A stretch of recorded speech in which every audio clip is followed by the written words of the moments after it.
आज मी शेतकरीच आहे। आज जिल्हाधिकारी कार्यालयामध्ये आळ्यामध्ये जे काय पारेषणचे टॉवर लाईन जाणारे आणि त्याच्यातून जे बाधित शेतकरी आहेत, अनेक वर्षापासूनचा त्यांचा लढा आणि त्यांचं जे म्हणणं आहे, जे रास्ता आहेत त्याच्याकरता एक बैठक झाली।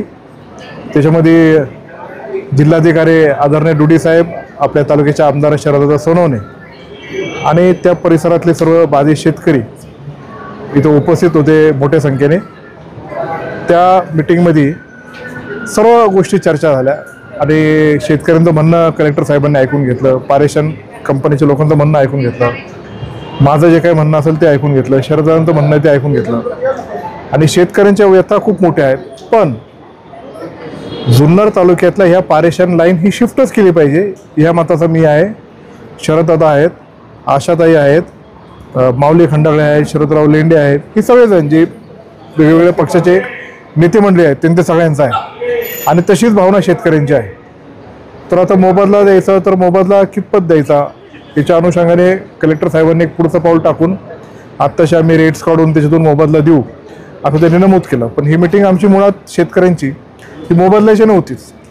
मागच्या वेळेस जेव्हा राजेश देशमुख साहेबांकडं ही टॉवर लाईनची मीटिंग झाली तेव्हा शिफ्ट करायचं हीच मीटिंग झाली होती आणि फेर सर्वेक्षण करायचा आणि फेर सर्वेक्षणानंतर ती टॉवर लाईन शिफ्ट करायची का नाही करायची ते त्यावर ठरवलं। पण त्यानंतर फेर सर्वेक्षण झालेलं नाही, त्याची फिजिबिलिटी पारेषणच्या कंपनीने चेक केली नाही आणि पुन्हा एकदा CM साहेबांचे DCMचे त्यांचे आदेश येणार आणि कलेक्टर पोलीस बंदोबस्तात ते करा असं म्हणणार आणि आमच्या शेतकऱ्यांवर अन्याय करणार, हे आम्ही कदापिही मान्य करणार नाही। माझं मत आहे आणि या सगळ्या शेतकऱ्यांचं मत आहे आणि मी त्यातला एक स्वतः सिव्हिल इंजिनियर असल्यामुळे मी तो सगळा अभ्यास केलेला आहे। टॉवर लाईन शिफ्ट करून त्याची फिजिबिलिटी अत्यंत चांगली आहे, शासनाला खर्च पण कमी होईल। ती शिफ्ट करण्यासाठी त्याचं पुनर्सर्वेक्षण झालं पाहिजे, त्याच्यानंतरच पुढची सगळी बैठक होईल। हे मत आम्ही तिथं अंतिमतः तिथं मांडलं।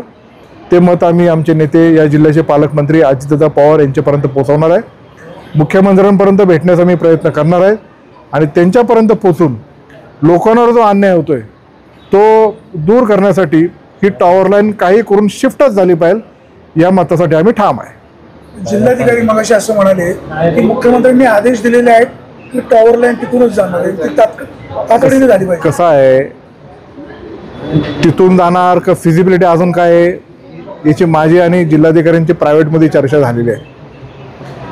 आता प्रायव्हेटमध्ये चर्चा झालेली बाहेर काढायची नसते, पण मी नक्की एवढं सांगतो शेतकऱ्यांना न्याय मिळणार आणि शेतकऱ्यांना न्याय मिळवून आम्ही देणार।